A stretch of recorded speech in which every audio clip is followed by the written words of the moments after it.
శ్రీపాదరాజం శరణం ప్రపద్యే. రెండవ అధ్యాయం, రెండవ భాగం. శంకరభట్టుకు చర్మకారుని ఉపదేశం. సంకీర్తనంతరం ఆ చర్మకారుడు నా వద్దకు చేరెను.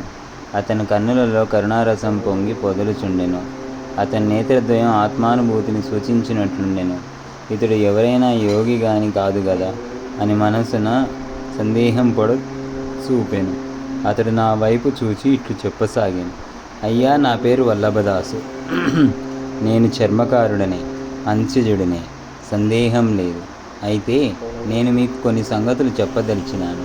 మీ పేరు శంకర్ భట్ అనియు, మీరు శ్రీపాద శ్రీవల్లభుల వారి దర్శనమునకు వెళ్ళుచున్నారనియు, అంతేగాక మీరు కాకుల చేతును సర్పముల చేతును ఎందులకు బాధ పెట్టబడినారో కూడా నాకు తెలియను అనెను. నేను దిగ్భ్రాంతికి లోనైతిని. బహుశా అతను కొంత జ్యోతిష్య విద్యలో పరిశ్రమ చేసి పాండిత్యమును పొందినాడని. వెంటనే వల్లభదాసు ఇట్లనెను. అయ్యా, నేను జ్యోతిష్యుడను కూడా కాను. శ్రీ పీఠికాపురానికి పాండిత్య ప్రకర్ష కలిగిన వారికి పుట్టినిల్లు. సాక్షాత్తు సాంగవేదాంత్ర సామ్రాట్టు అని పేరు పొందిన పండిత మల్లాది బాపన్నావధానుల గారు నివసించిన పుణ్యభూమి. వేదములు ఏ పరితత్వమును పొందిన పండిత మల్లాది వేదములు ఏ పరితత్వమున గురించి వర్ణించినప్పుడు నేతి అని అలిసిపోయినవో ఆ పరితత్వమే శ్రీపాద శ్రీవల్లభులుగా జన్మించిన పుణ్యభూమి. శుష్క వేదాంతము, అర్థము లేని తర్క వితర్కములు శ్రీపాద శ్రీవల్లభముల అనుగ్రహమును పొందించజాలవు. శ్రీవల్లభులు కరుణ పొందుటకు పాండిత్య ప్రకర్షల ఆవశ్యకమైతే లేదు. పైగా పాండిత్య జనిత అహంకారము వలన మనము వారి నుండి ఎంత దూరంగా విసిరివేయబడుతున్నాము. నిన్ను పొడిచిన కాకులు గత జన్మలో పీఠికాపురంలో నివసించిన మహాపండితులు.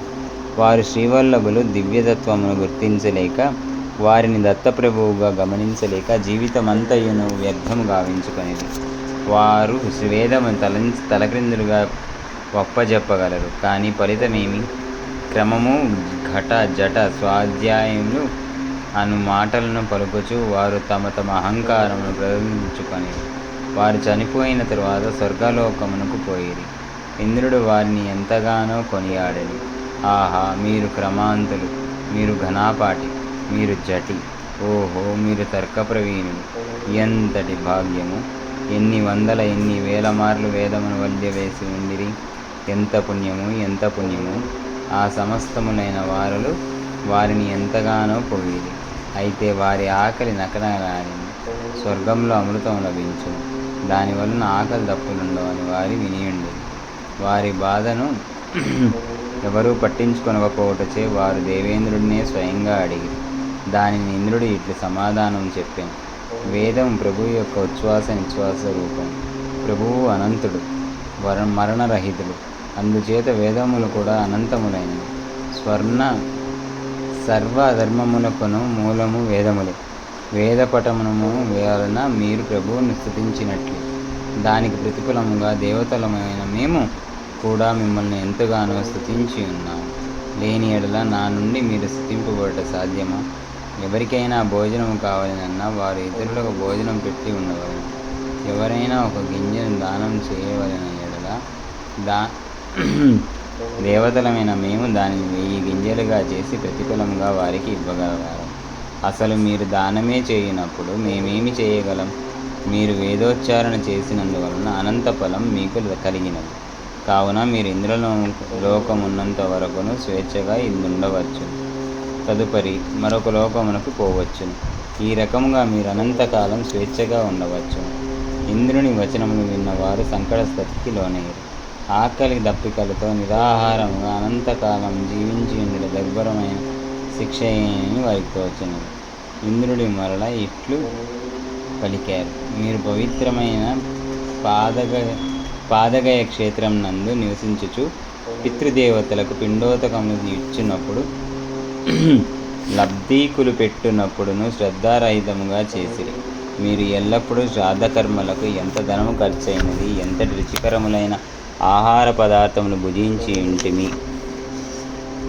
అను లెక్కలను ధ్యాసలోనే ఉంటిరి గాని శ్రాద్ధకర్మలను చేయనప్పుడు కావలసిన శ్రద్ధాభక్తులతో లేరు. దానితో పితృదేవతలను ఉత్తమ గతులు ప్రాప్తించలేదు. మీ వారసులు కూడా ఇదే విధముగా చేయుచుండిరి. మా తల్లిదండ్రులు దీర్ఘకాలం జీవించిరి. ఆహా, ఎంత ఆహారం వృధాగా ఖర్చయినది, వారి వైద్య సదుపాయములకు ఎంత ధనం దుర్వ్యయమైనది అని చింతించుచు సంతానం కలిగి ఉండిరి. సాక్షాత్తు శ్రీమన్నారాయణుడు శ్రీపాదవల్లభ రూపమున మీ మధ్యనే అవతరించి తరుణోపాయమును చూపుచుండగా మీరు వారిని దుర్భాషలాడిరి, వ్యర్థ తర్క వితర్కములను చేసిరి. భగవాను నింద చెప్పబడినప్పుడు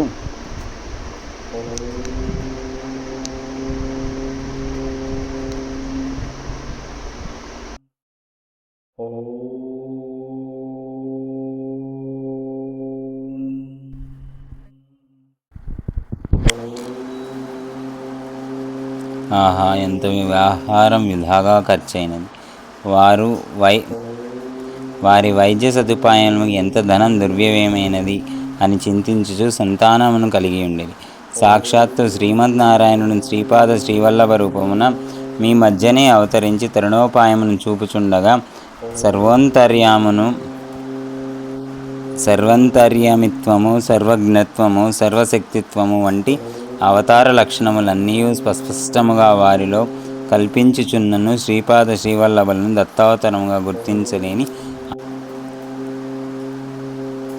నామోచ్చరణ చేత పవిత్రమైన శరీరము గల వ్యక్తి యొక్క రక్తమును పానము చేసిన తదుపరి మీరు ఉత్తమ గతులు కలుగునట్లును అంతవరకు పితృదేవతారూపమైన వాయస రూపంలోనే ఉండునట్లుగా నిర్ణయింపబడినది.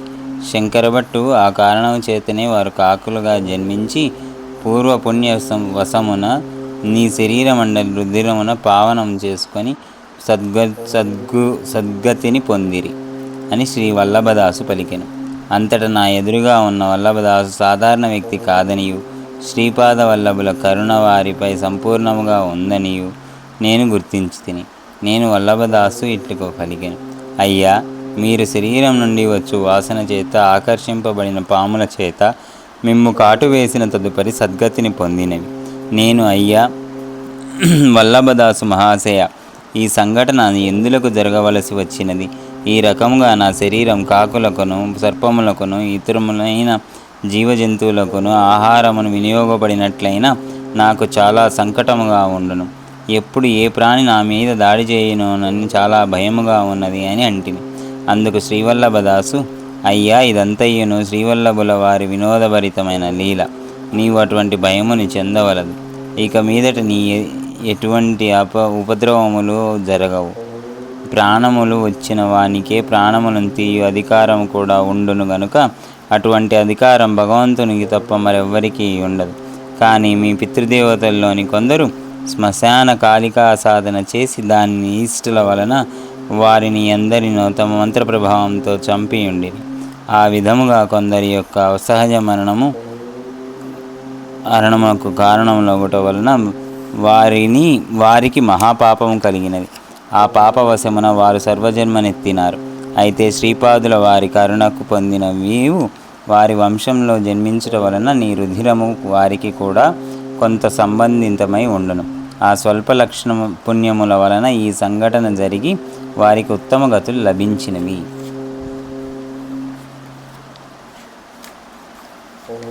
అయ్యా, బ్రాహ్మణుడు సత్యాన్వేషిగా ఉండవలెను.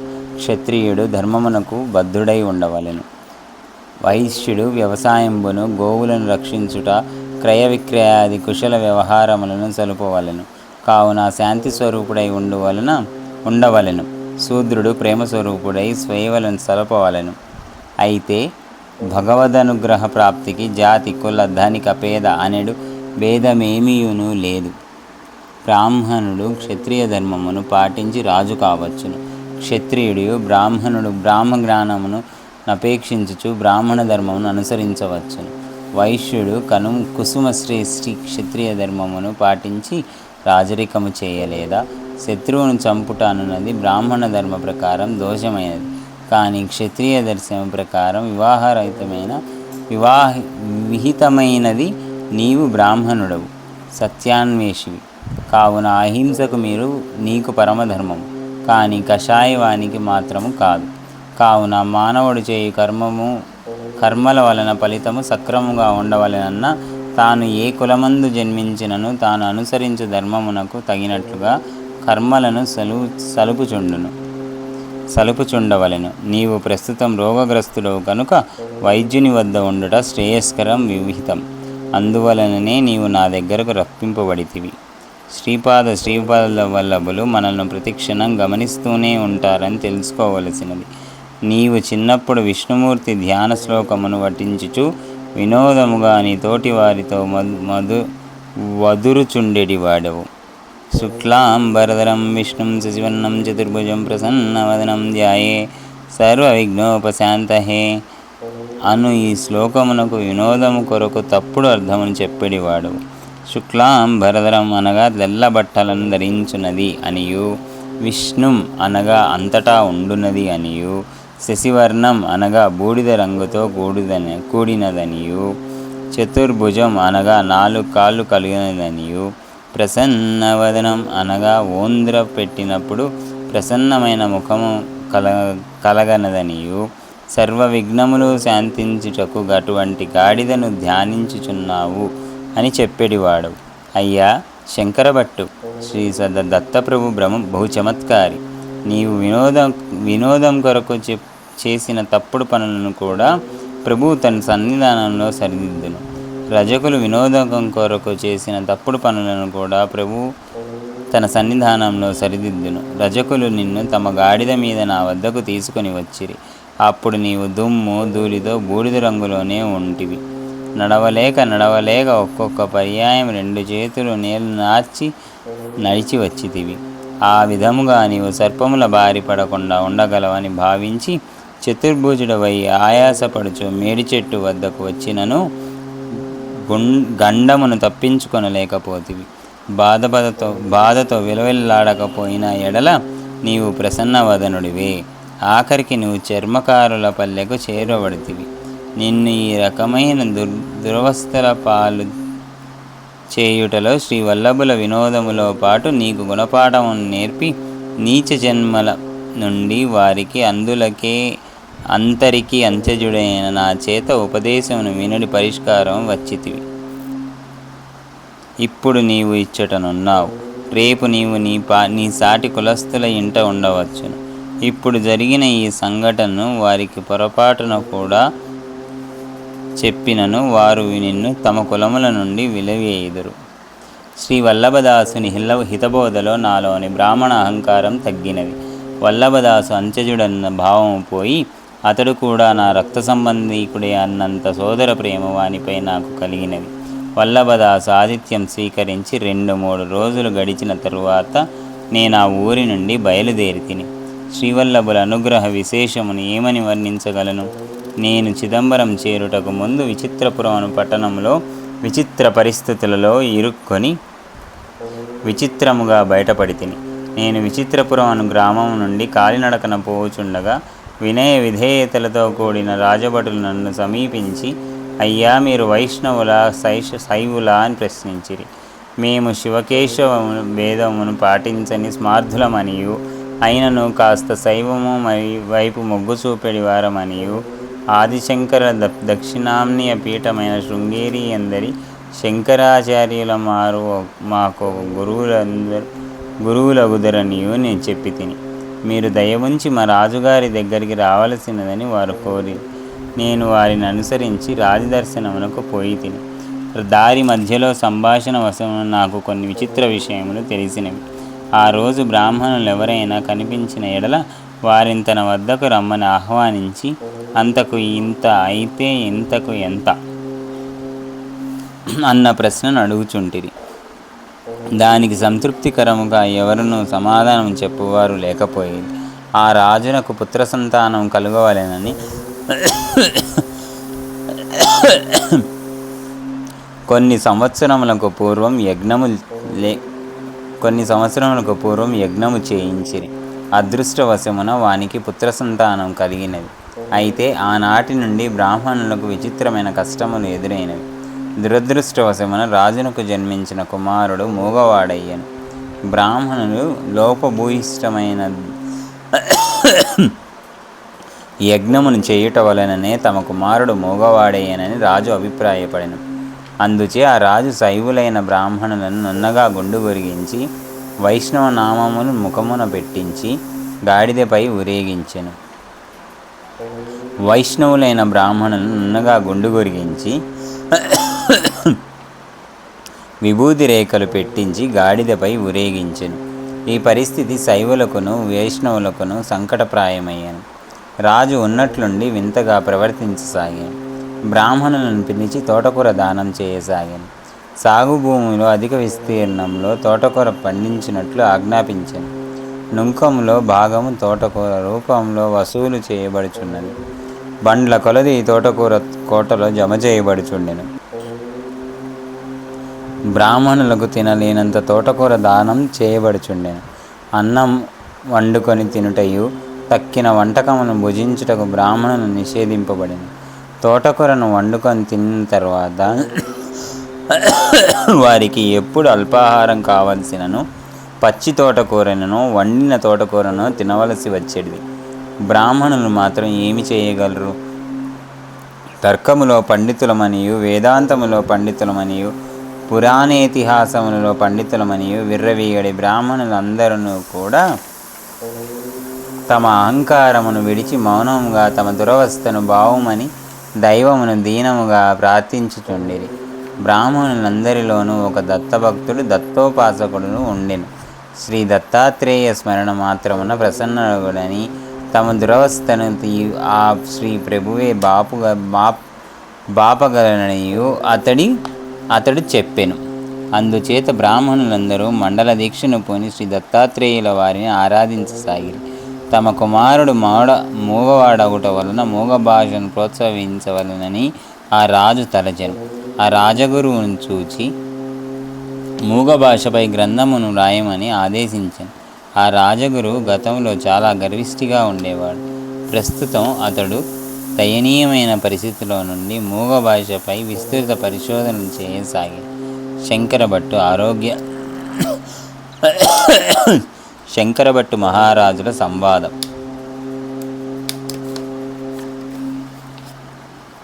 నన్ను సముఖమున నిలబెట్టిరి. నాకు ముచ్చెమటలు పోయిచుండెను. శ్రీపాద శ్రీవల్లభులు నన్ను ఎంతటి పరీక్ష చేయుచుంటిరి అని తలంచి తిని. శ్రీపాదుల నామమంత మనస్సులో అవిశ్రాంతముగా జపించుకొనుచుంటిని. నాలో గతములో ఎన్నడూ లేని ధైర్యం కలుగసాగాను. రాజు అందరినీ ప్రశ్నించుటనే నన్ను కూడా అంతకు ఇంత అయినా ఇంతకు ఎంత అగును అని ప్రశ్నించెను. ఇంతకు ఇంతే అని గంభీరముగా బంధులిచ్చి తిని. రాజు విభ్రాంతుడై ఈ విధముగా వచించెను. మహాత్మా, మీరు చాలా గొప్పవారు. మీ దర్శన భాగ్యం వలన మేము ధన్యుడనయ్యి తిని. ఇక ఈ మధ్యనే పూర్వజన్మ జ్ఞానం మేల్కొన్నది.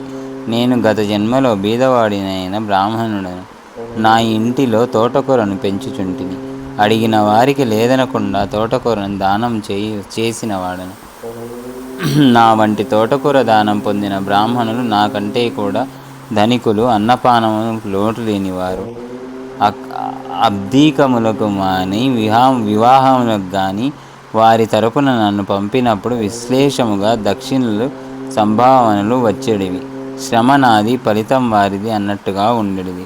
పైగా నా ఇంటి నుండి తోటకూరను ఉచితంగా పొందేవారు. నేను కటిక దరిద్రమునే అనుభవిస్తూ తోటకూరను మాత్రం యథావిధిగా దానం చేస్తూనే ఉండేవాడిని.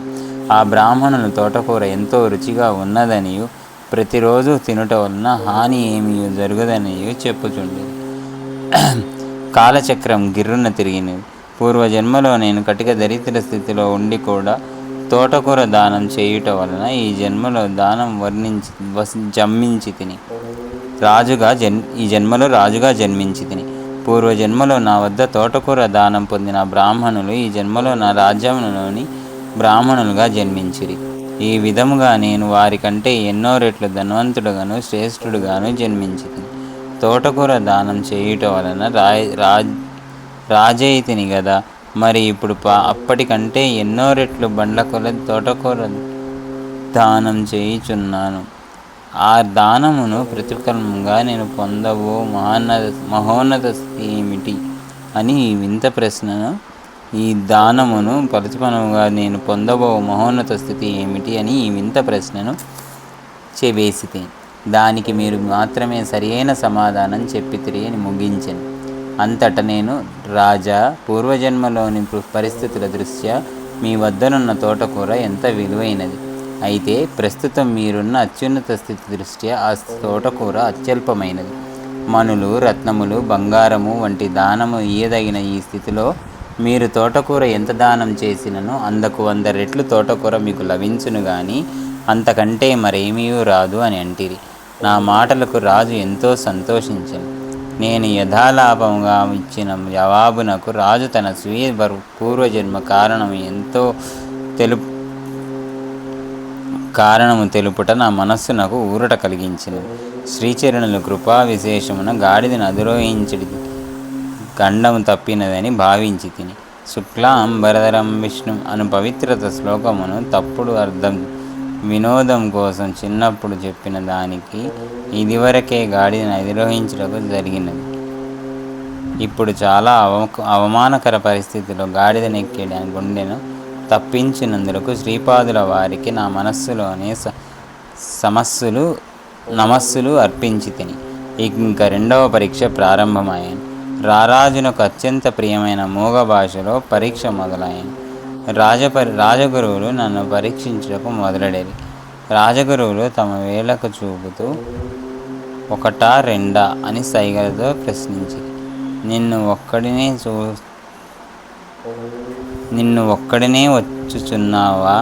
నీవు ఒక్కడివే వచ్చుచున్నావా, లేక మరొకరు ఎవరైనా తోడున్నారా అను అర్థముతో రాజగురువులు అడుగుచున్నారని అనుకొని ఒక్కడనే వచ్చి తినని 1 వేలు చూపించుతూ సైగలతో నేను ఉత్తరమిచ్చి తిని. తదుపరి వారు 3 వేళ్లను చూపిరి. 3 సంఖ్య నాకు దత్తాత్రేయుల వారిని స్ఫురింపజేసినది. మీరు దత్తభక్తులా అని ప్రశ్నించిదరనుకుంటుంది. భక్తి అనున్నది గుప్తముగా ఉండవలసినదని భావించి పిడికిలి బిగించి, మాకు 5 రహస్యమైన విషయములున్నాయి అన్నది గనుక గుప్తముగా ఉండవలసినది భావించి పిడికిలి బిగించి చూపి, ఇది రహస్యమైన విషయమనియు అది హృదయాంతరంగమునందలి విషయమును తెలియజేసి తిని. దానికి రాజగురువులు తీయటి తినుబండారమును బ్రతిమాలు ధోరణిలో సైగలతో ఇవ్వబోయి నేను అది వలదని వారించుచు నా వద్దనున్న అటుకుల మూటను చూసి అందుండి కొన్ని అటుకులను తీసి వారికిచ్చి తిని. నాకు తీయటి తినుబండారాలనే కంటే అటుకుల యందు ఇష్టం ఎక్కువనియు మీరు కూడా వీటి రుచిని తీసుకోవచ్చుననియు నా భావం. అప్పుడు రాజగురువులు ఉదాత్త స్వరముతో, రాజా, ఇతడు గొప్ప పండితుడు, వేదాంగములను అవపోసన పట్టిన మహాపండితుడని తెలియచున్నది. ఇతడు మూగ భాషలో కూడా మహాపండితుడని శ్లాఘించెను. నాకంతయ్యను అయోమయముగానున్నది. అప్పుడు రాజగురువు రాజునకు ఇటు తెలియపరిచెను. రాజా, శివకేశుల వారు 2 కదా, వారిద్దరూ ఒకటేనా, వేరువేరా అని ప్రశ్నించింది. ఒకవేళ వేరువేరుగా ఒక వేలు చూపుచు ఇప్పుడు వారిద్దరూ ఒకటే అని తెలియజేసింది. బ్రహ్మ, విష్ణు, మహేశ్వరుని 3 కదా అని 3 వేలు చూపి తిని. అందులోకి ఇతడు నన్ను ముష్టి బిగించి, ఒక చేతికి 5 వేళ్ళు ఉన్నను సమిష్టిగా లేవా అని ఎదురు ప్రశ్నించెను. నన్ను తమ శిష్యునిగా స్వీకరించవలసిన మధుర పదార్థాలను ఇవ్వబోతుంది. అతను అటువంటి శిష్యులను గోల ఏమీ లేదనియు కుచేలుని వలె తమ సంతుష్టితో జీవించ వ్యక్తి అనియు తెలియజేయచ్చు. నా అభ్యర్థనను కాదని తన వద్దనున్న అటుకులను నాకిచ్చాను. నేను దిగ్భ్రాంతుడినైతిని. ఆహా, లోకములోని మనస్సులు, వాటి ఆలోచనలు అర్థము చేసుకునే పద్ధతులు ఎంత విభిన్నమైనవని ఆశ్చర్యపోతుంది. ఇంక 3వ పరీక్ష, ఆఖరి పరీక్ష. రాజగురువు చమకములోని పనసలను చదువుచు వాటి అర్థమును వివరించును. శ్రీవల్లభులను తలుచుకొని నాకు తోచిన రీతిగా ఇట్లు వ్యాఖ్యానించితి. ఏకాచమే అనగా 1, త్రిసత్యమే అనగా 1కి 3 కలిపి వర్గమూలము కనుగొనగా 2, పంచచమే అనగా 4నకు 5 కలపగా 9 వచ్చును. దాని వర్గమూలము 3 అగును. సప్తచమే అనగా ఇందాక వచ్చిన 9కి 7 కలపగా 16 వచ్చును. దాని వర్గమూలము 4. సవచమే అనగా ఇందాక వచ్చిన 5కి 9 కలుపగా 25 వచ్చును. దాని వర్గమూలము 5. ఏకాదశముచ్చముచే అనగా ఇందాక వచ్చిన 25నకు 11 కలుపగా వర్గమూలము కనుగొన్న 7 వచ్చును. పంచదశమి అనగా 49కి 15 కలిపిన 64 వచ్చును. దాని వర్గమూలము 8. సప్తదశమి అనగా 64 వరకు 17 కలిపిన 81 వచ్చును. దానికి వర్గమూలము 9. నవదశముచే అనగా 81కి 19 కలుపగా 100 వచ్చును. దాని వర్గమూలము 10. ఏకవింశతిశ్చమే అనగా 100కి 21 కలపగా 121 వచ్చును. దానికి వర్గమూలము 11. త్రయోవింశతిశ్చమే అనగా 121కి 23 కలపగా 144 వచ్చును. దాని వర్గమూలం 12. పంచవింశతిశ్చమే అనగా 144కి 25 కలుపగా 169 వచ్చును. దాని వర్గమూలము 13. సప్తవింశతిశ్చమే అనగా 169కి 27 కలుపగా 196 వచ్చును. దాని వర్గమూలము 14. నవవింశతిశ్చమే అనగా 196కి 29 కలపగా 225 వచ్చును. దాని వర్గమూలము 15.